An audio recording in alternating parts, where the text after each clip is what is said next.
Hi friends, welcome to our YouTube channel SBM పిల్ల. Today వచ్చేసి నేను మసాలా వడ ట్రై చేశానండి. చాలా బాగా వచ్చాయి. ఇంట్లో ఈజీగా చేసుకోవచ్చు. మన ఇంట్లో ఉండే ఇంగ్రీడియంట్స్తో క్రిస్పీగా రావాలంటే ఏం చేయాలో వీడియో లాస్ట్ వరకు చూడండి, ఎక్కడ స్కిప్ చేయొద్దు. సో నా వీడియోస్ కనుక మీకు నచ్చినట్లయితే please do like, share and subscribe. Video last వరకు చూసి మీరు కూడా వీలుంటే ఇంట్లో ట్రై చేసి ఎలా వచ్చాయో కామెంట్ సెక్షన్లో కామెంట్ చేయండి.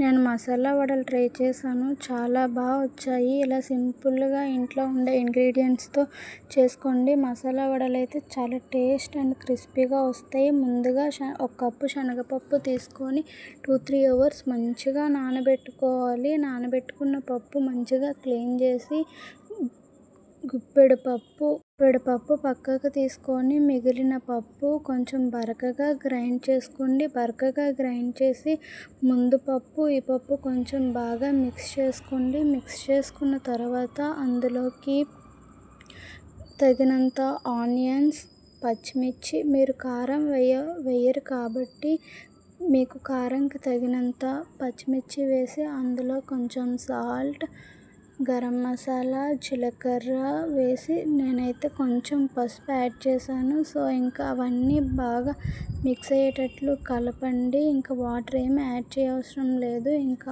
అందులో కొంచెం బియ్యం పిండి వేసాను. బియ్యం పిండి వేసాక చాలా బాగా వస్తాయి క్రిస్పీగా.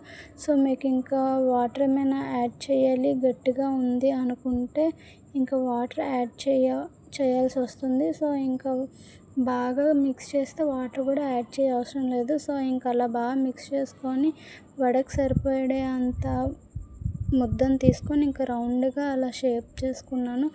పల్చగా మనం చేసుకున్నామంటే ఇంకా గట్టిగా వస్తాయండి. సో మీకు ఇంకా ఎలా నచ్చితే అలా చేసుకొని ఇంకా డీప్ ఫ్రైకి సరిపడే ఆయిల్ హీట్ చేసుకొని ఇంకా ఆయిల్ దగ్గర అయితే హీట్ అయ్యాక వేస్తున్నానండి. వెంటనే మీరు టర్న్ చేయొద్దు, ఎందుకంటే విరిగిపోతాయి. సో ఇంకా 2 మినిట్స్ ఆగాక టర్న్ చేసుకోండి. కొంచెం కలర్ అండ్ క్రిస్పీగా వస్తే ఇంకా పక్క ప్లేట్లో పెట్టేసుకోండి. సో ఇంకా ఎలా ఉందో నా వీడియో అయితే చెప్పండి. నేను ఇంకా మంచి మంచి వీడియోస్ అయితే పెడతాను. Thank you.